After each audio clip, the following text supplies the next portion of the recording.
Biasanya kan anak-anak muda zaman sekarang bilangnya gini apa? Ya mumpung masih muda. Ya itu. Nah, kan.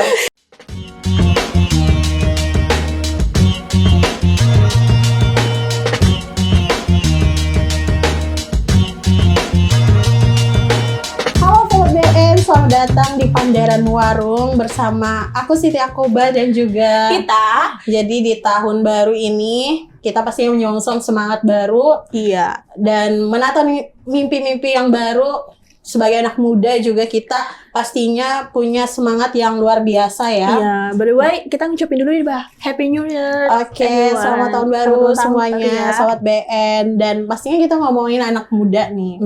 Jadi salah satu tamu kita hari ini juga seorang anak muda ya kan. Nah, kita kedatangan tamu spesial, guys. Iya. Sesama Genji juga. Betul. Siapa, Bang?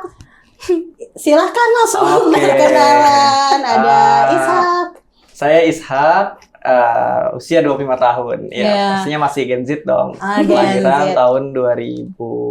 Pas 2000. Wow.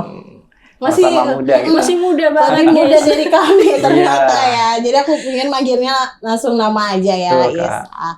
Jadi Ishak ini merupakan guru inspiratif, pemuda berprestasi juga, dan nantinya akan sharing tentang pengalamannya meraih beasiswa yang sudah didapat. Luar biasa sekali karena informasi beasiswa ini kan memang cukup terbatas. Jadi kita mengundang orang yang sudah mendapat pengalaman tersebut dan juga sharing-sharing nih tentang pengalaman-pengalaman yang udah didapatkan di tahun-tahun sebelumnya. Iya, by the way guys, dari CV yang kita dapat nih, Ishak ini ternyata staf khusus kepresidenan. Ya, tahu kita hari ini itu staf khusus banget presiden, guys.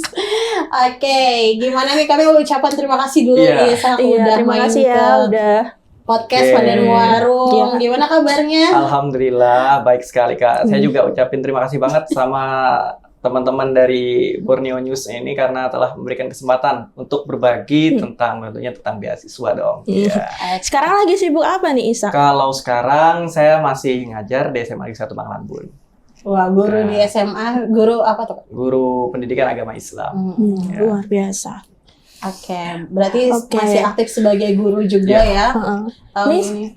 Oh iya, kalau boleh tahu nih, kan Ishak ini kan Genji ya. Dan sekarang Genji itu yang kita lihat lebih banyak untuk memilih kerja di dunia digitalisasi. Nah, Ishak sendiri kenapa lebih memilih sebagai guru? Oke, kenapa saya milih sebagai guru? Yang pertama, saya ingat pesan daripada guru saya juga dulu. Pesannya, kalau kita yang tidak menjadi guru, otomatis bagaimana kita meneruskan ilmu-ilmu kita? Nah, itu.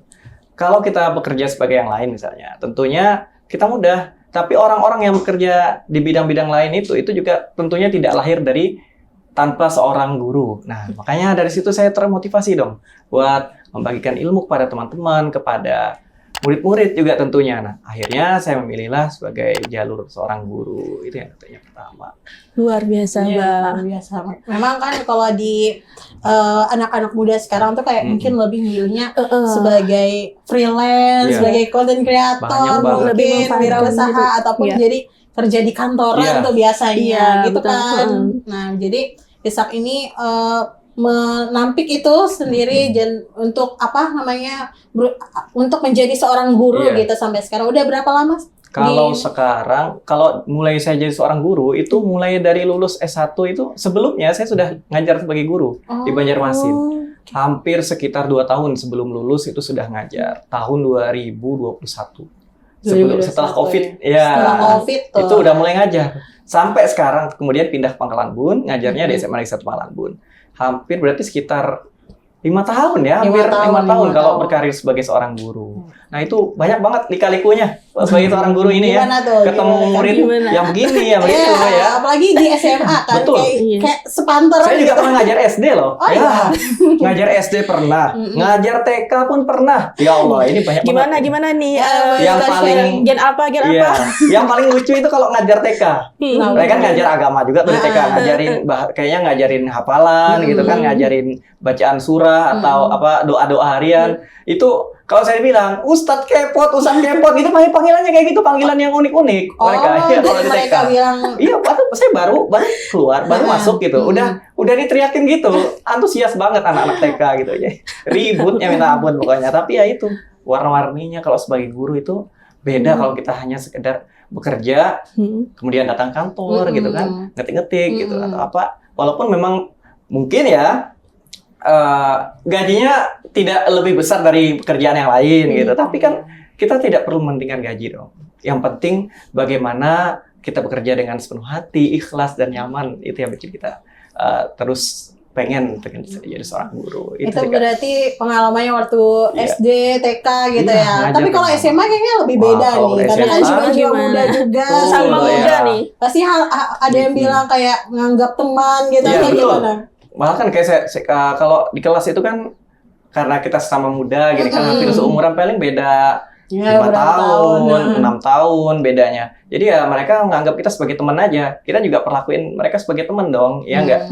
Supaya mereka merasa enjoy, nyaman di kelas. Nah, beda kalau dengan anak SD, nggak bisa dong kita perlakuin sebagai teman.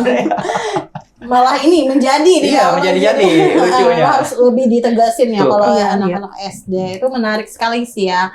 Sebagai anak muda lahiran tahun 2000-an udah punya pengalaman dalam mengajar dari tingkat SD, TK bahkan ya sampai dengan SMA sekarang ini gitu. Kalau misalkan pengalaman yang seru, yang berkesan itu selama jadi guru. Kalau pengalaman paling berkesan sebagai seorang guru itu saya pernah waktu di SMA 1 Bangkalan Bun ya. Waktu itu saya kan pertama punya murid yang sekarang bahkan jadi teman sendiri. Ya, dia ngajar juga di SMA 1. Iya. Ketika dia jadi murid saya kan itu tahun 2023, kemudian dia lulus. Iya. Setelah lulus, diangkatlah dia jadi tenaga karyawan di situ. Akhirnya jadi teman. Nah, itu kan berkesan banget ibaratnya. Betul. Yang awalnya kita guru dan murid, sekarang malah jadi teman kerja. Iya.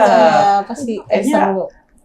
Gimana gitu perasaan kita ketika melihat anak-anak kita sukses, bahkan lebih sukses dari gurunya. Ada yang jadi polisi, bahkan ada yang jadi tentara, bahkan kuliah kedokteran. Itu banyak murid-murid kita kan.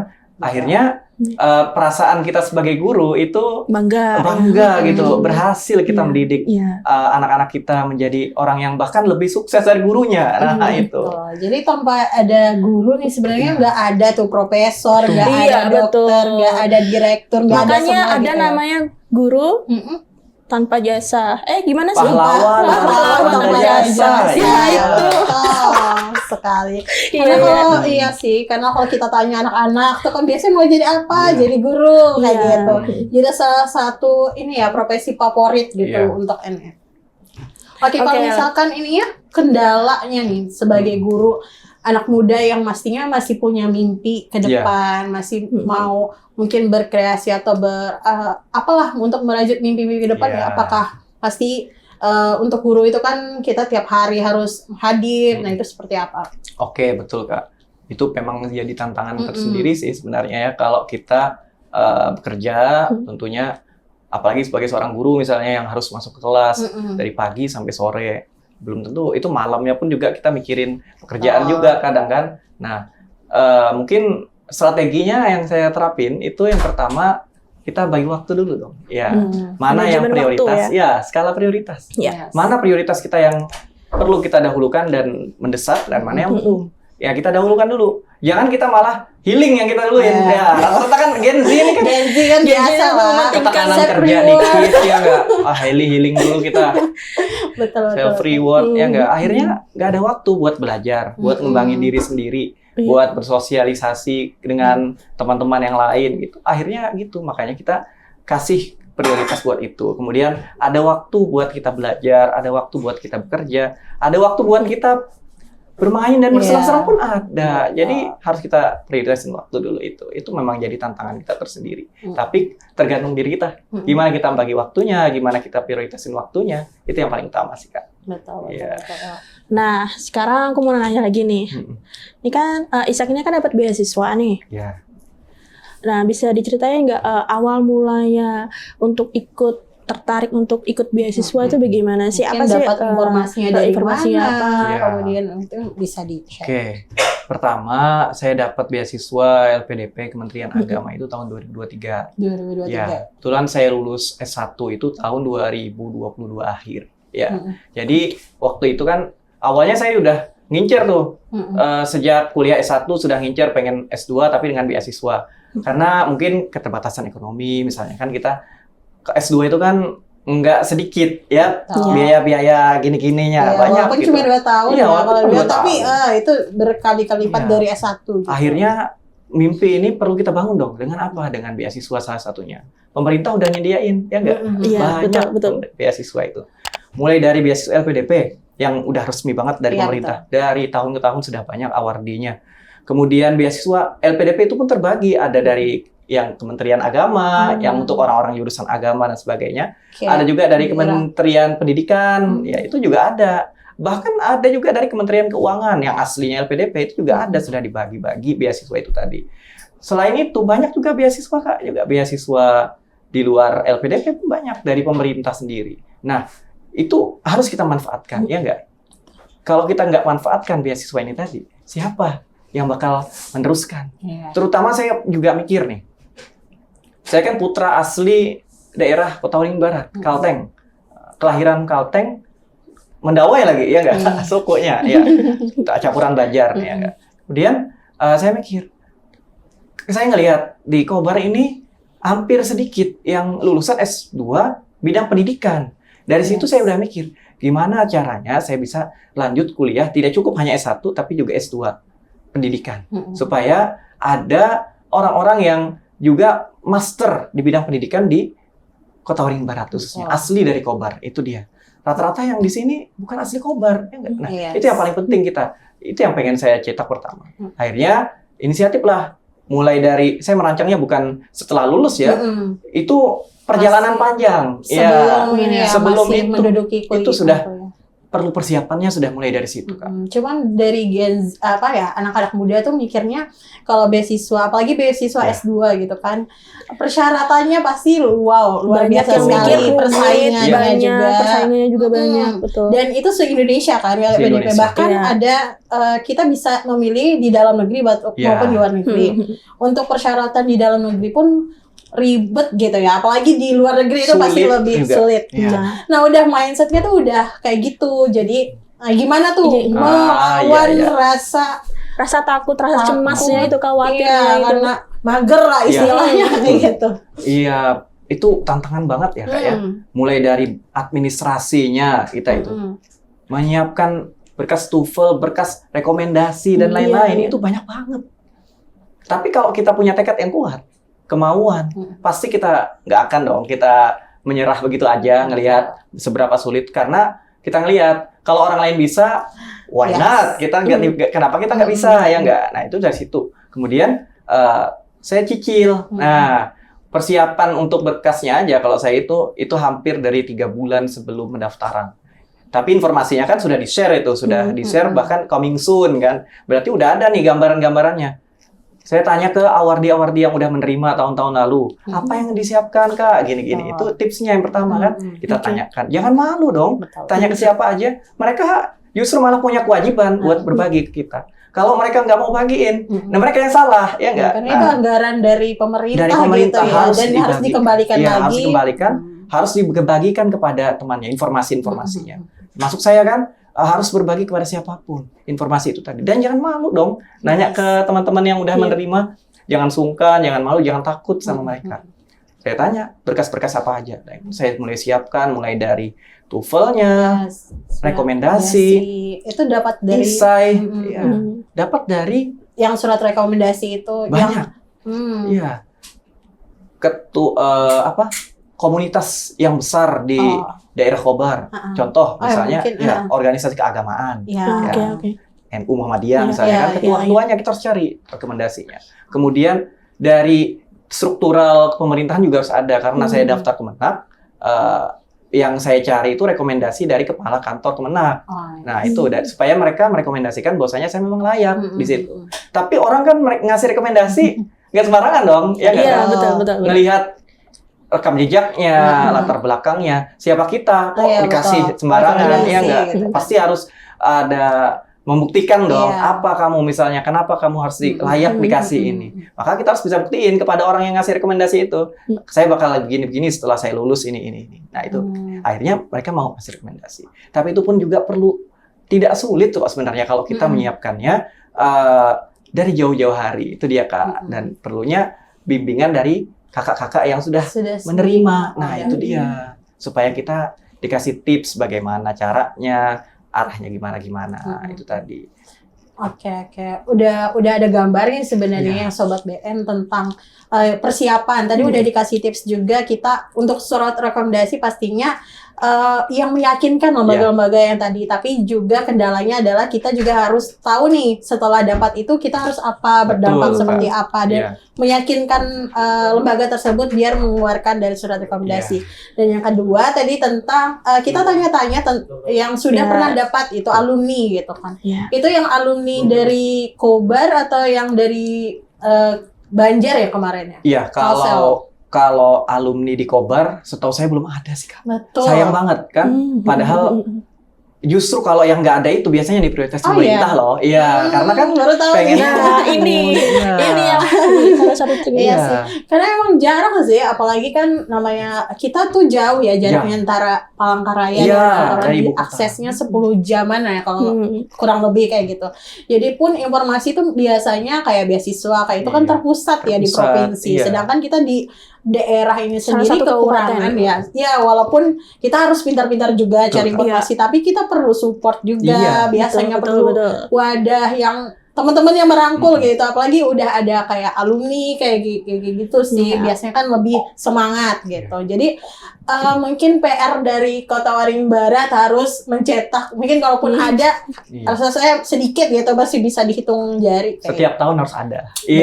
Semoga aja. Mungkin dari sini mungkin ada biar termotivasi gitu bisa mendapatkan beasiswa. Banyak sekali ya, bukan cuma yang LPDP tapi yang udah dijelaskan, ataupun kalau misalkan kita pintar-pintar mencari itu pasti banyak yang disediakan dan juga ada resiko yang diambil gitu ya dengan kayak mempersiapkan syarat-syarat ya tadi.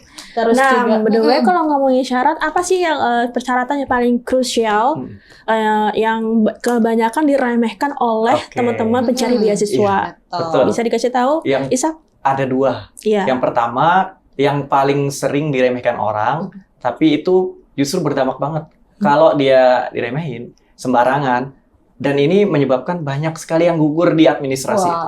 Nah, sepele ya. TOEFL itu pertama. TOEFL ini harus dikeluarkan lembaga resmi loh Kak.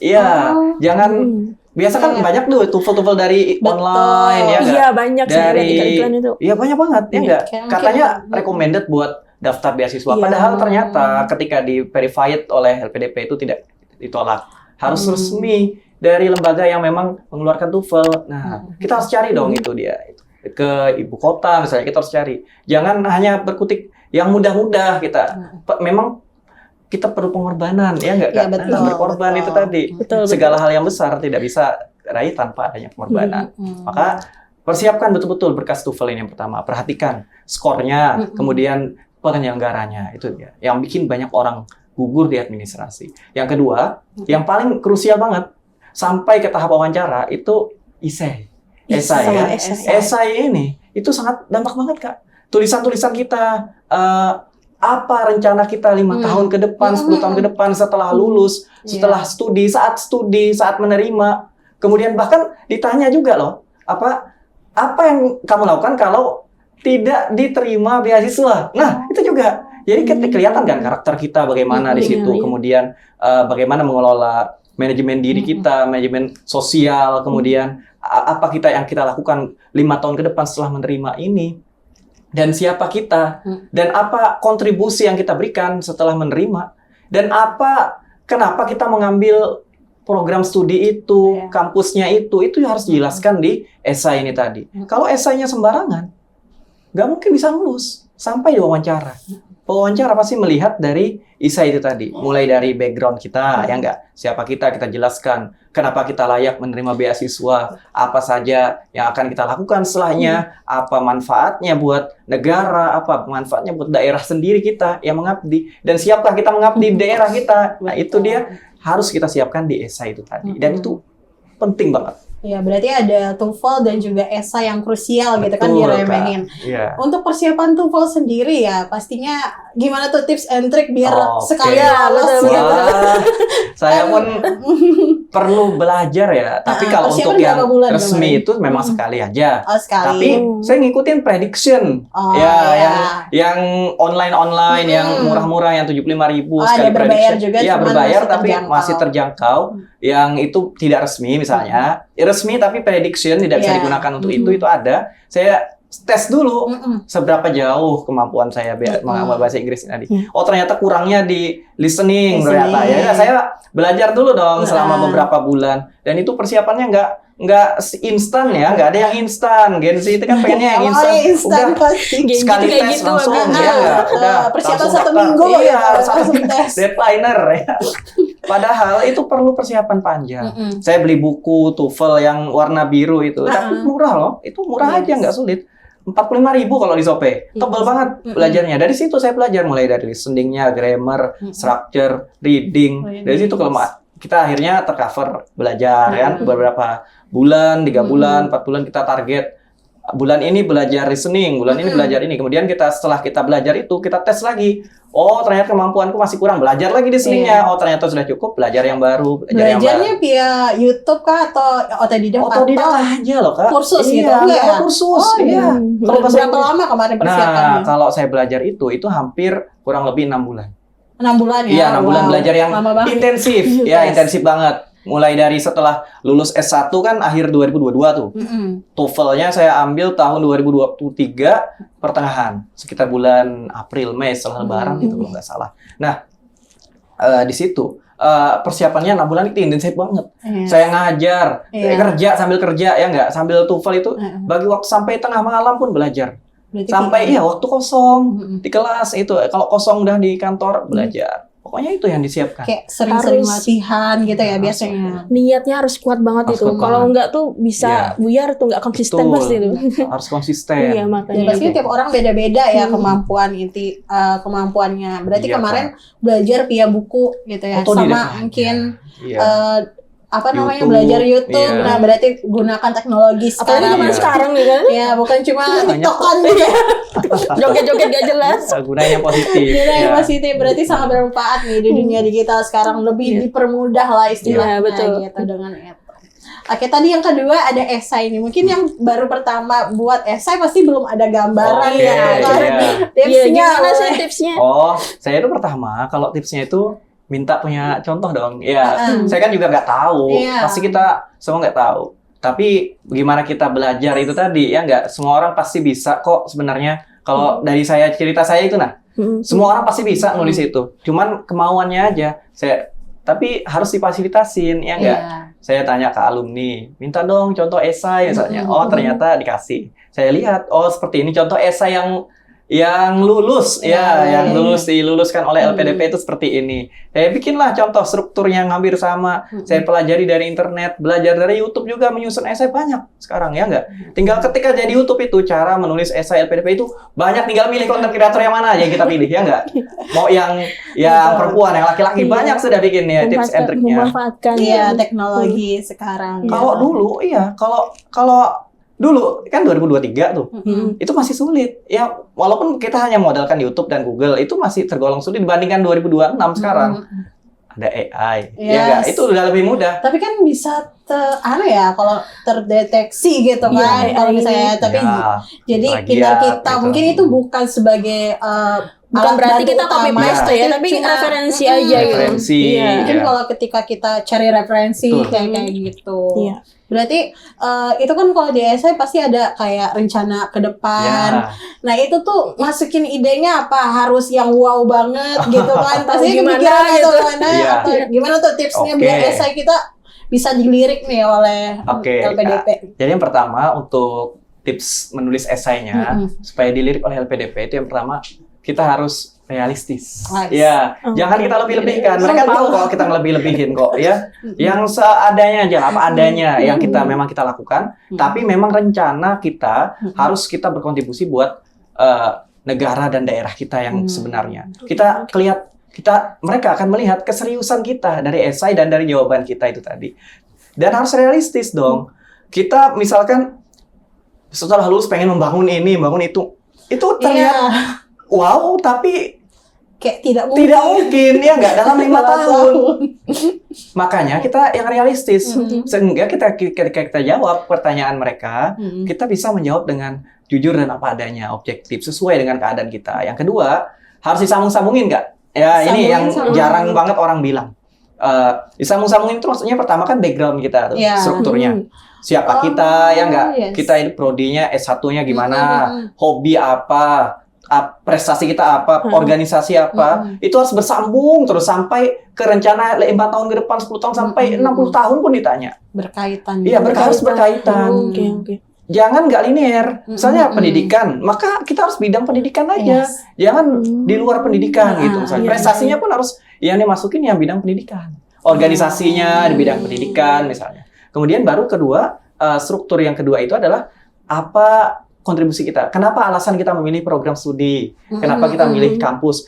Riset dulu dong, kampus yang kita milih itu apa? Keunggulannya, kenapa kita milih di situ?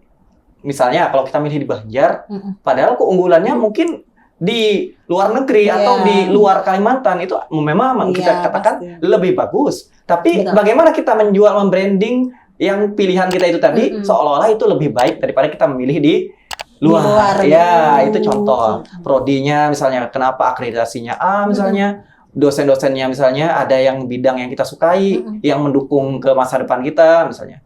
Dan lanjut ke jangka panjang, jangka pendeknya, tujuan-tujuan kita. Saat kita studi pengennya apa? Pengennya nulis buku, pengennya ini. Nulis bukunya bidang pendidikan misalnya. Terus mendirikan komunitas pendidikan misalnya, ya, berorganisasi bidang pendidikan. Itu kan memajukan selama studi misalnya, dan studinya targetnya 2 tahun aja, nggak lebih misalnya, itu juga harus kita cantumkan, dan itu berkaitan dengan runtut kan, penjelasannya nggak ke sana kemari.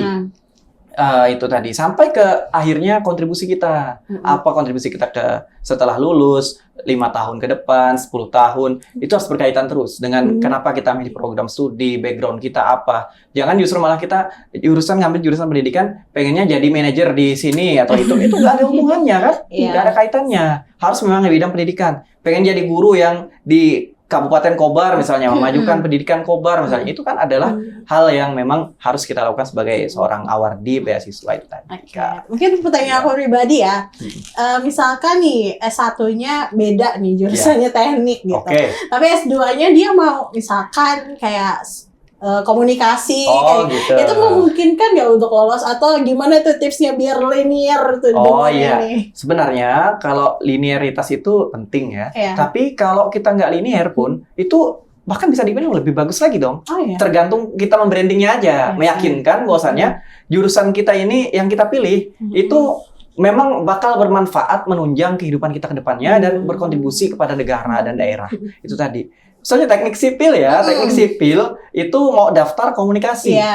Ya memang dibilang agak jauh ya. Tapi bagaimana kita mengaitkannya? Komunikasi misalnya ada hubungannya dengan membangun perusahaan besar di daerah Kalimantan misalnya, membangun jejaring sosial agar mempermudah klien berkomunikasi dengan luar negeri. Itu ada hubungannya kan? Selain itu kita dukung dengan bukti dukungnya dong, ada buktinya. Jangan asal ngomong aja, kita ngomong gini aja besar, ngomong besar tapi nggak ada bukti. Ya, buktinya misalnya saya berpengalaman mengurus organisasi kepemudaan, kemudian saya ikut pertukaran pemuda, saya ikut aktif di berbagai organisasi, dan ini tentunya perlu adanya jurusan komunikasi misalnya kan. Saya harus menunjang master komunikasi supaya mendukung itu tadi. Sedangkan teknik sipilnya sudah cukup ilmu saya. Nah, kita akhirnya kan saling mendukung dong dengan kontribusi kita ke depan. Gak mesti kita justru malah yang tokoh-tokoh besar itu tidak terlalu linear juga. Masih banyak kok yang tidak linear ya, tokoh-tokoh besar kita. Karena apa? Karena kalau linear bidangnya hanya satu yang dikuasai. Tapi kalau nggak linear, menguasai teknik juga, komunikasinya ahli juga. Memang banyak keahlian yang dimiliki orang ini. Nah, itu dia. Terbuka nih dan mau terpancing untuk mendaftar ya. Semangat. Pastinya sobat BN juga pastinya termotivasi. Iya, betul. Tapi setelah mendapatkan beasiswa itu dan ditetapkan sebagai seorang penerima LPDP gitu kan, apa nih yang dilakukan mungkin selama S2 gitu kan? apa ada kewajiban kita harus bikin esai atau bikin buku atau jurnal atau sebagainya sebenarnya? Yang pertama, untuk pengabdian sendiri, sebenarnya kalau untuk beasiswa yang disediakan LPDP itu bukan kewajiban ya bahasanya, mungkin keharusan saja yang tidak ada sanksi kalau kita tidak melakukan. Misalnya kalau kita pengen kita meneliti, menulis jurnal, menulis buku, bergabung ke komunitas penelitian, jadi asisten dosen misalnya kan, kemudian itu boleh kalau yang seperti itu, dan bahkan diharuskan supaya memperbanyak pengalaman kita aja sebenarnya, bukan kewajiban. Kewajiban yang utama itu cuma satu, menyelesaikan studi. Itu yang paling penting. Tepat waktu kalau bisa.